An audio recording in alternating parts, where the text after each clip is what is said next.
starting the video, I would really like to tell you that this recipe is not actually mine. It's my grandmom's recipe, and here my grandma means my mom's mother.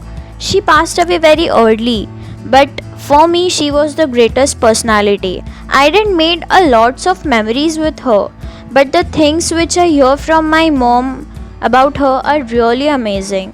And I love you, and you're always alive for me. This is the list of ingredients which you need for making Beshibeli Anna, that is Beshibeli bhaat. For making this dish, I would prefer you to use indrayani rice or any other sticky kind of rice. Heat some oil in a pan. Here I took around 2 tablespoons of oil. Now add mustard seeds and let it crackle.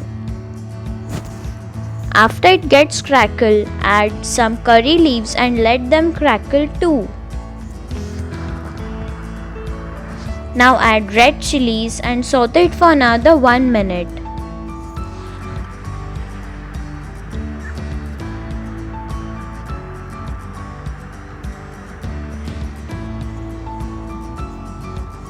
Now add split chickpeas, that is chana dal, and split black gram lentil, that is urad dal, and saute it for a couple of minutes.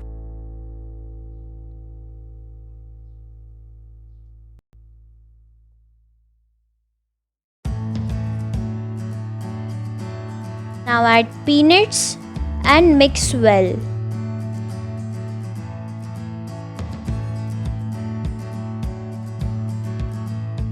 Add Asafoetida, that is hing, and give it a good mix.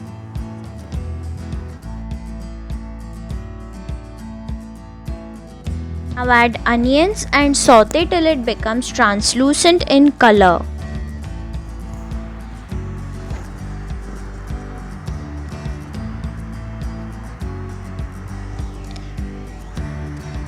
You can add salt at this stage, but I prefer to add it after adding all the vegetables. Now add potatoes and give it a good mix.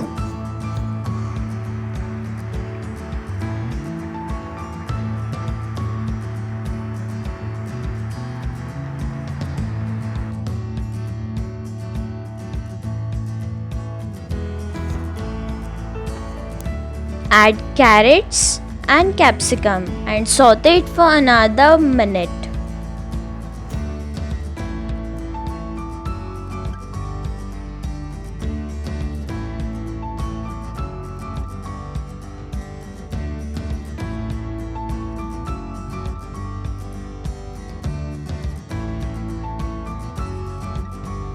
Now add brinjals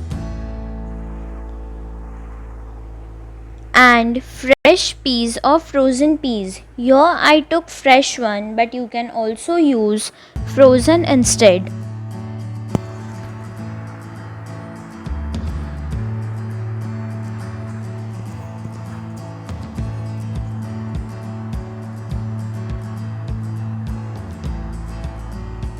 Give it a good mix. Now add tomatoes and mix it well for another 1 minute.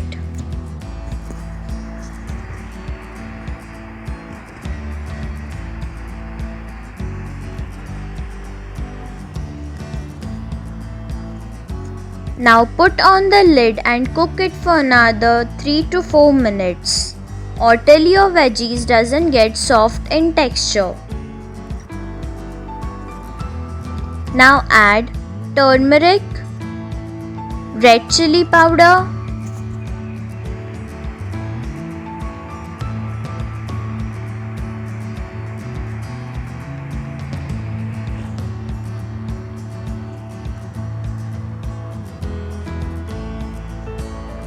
give it a good mix.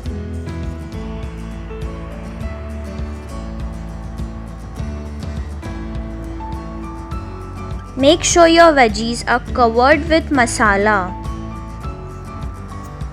Now add the Sāmbhar masala. Here I took the Sāmbhar masala which is homemade, but you can also use Sāmbhar masala of MTR or any other brand which is available with you.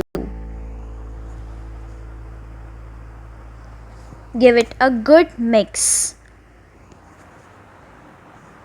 Now add salt as per your taste. Here I added around 1 tablespoon of salt.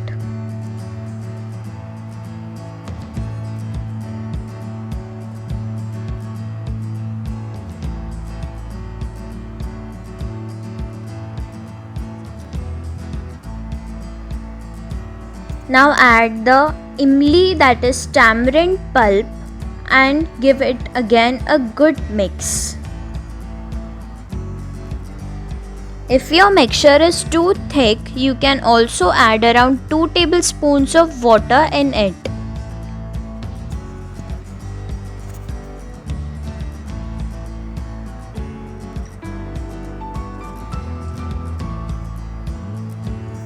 Now I'll be adding the cooked dal which I already prepared. After preparing dal, I once whisked it so that water and dal combines completely. Give it a good mix. At this stage you can also add some water if needed.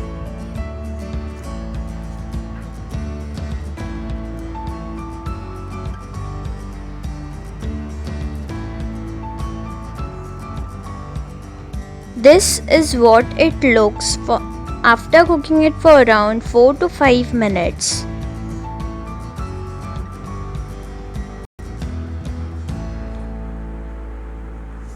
Now we'll be adding the cooked rice. This is most important that you use a sticky rice here and not the whole grain rice. If you add the whole grain rice, it will simply taste as Sāmbhar bhaat or dal chawal.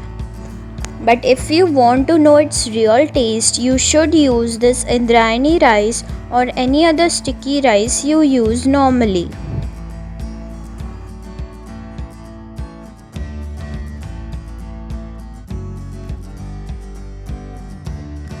Give it a good mix.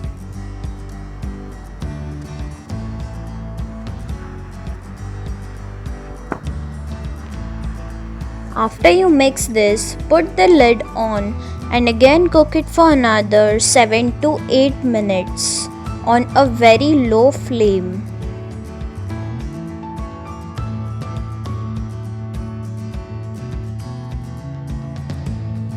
Check your rice after 7 to 8 minutes. Give it a good mix and again put on the lid for around 5 minutes. This is what my rice looks after 7 to 8 minutes of cooking. Give it a good mix now.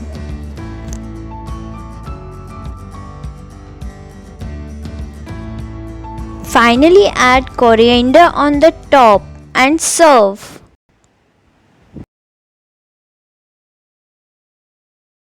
I do agree that preparing this dish is quite time consuming, but it's totally worth and it tastes heaven. Do try it once.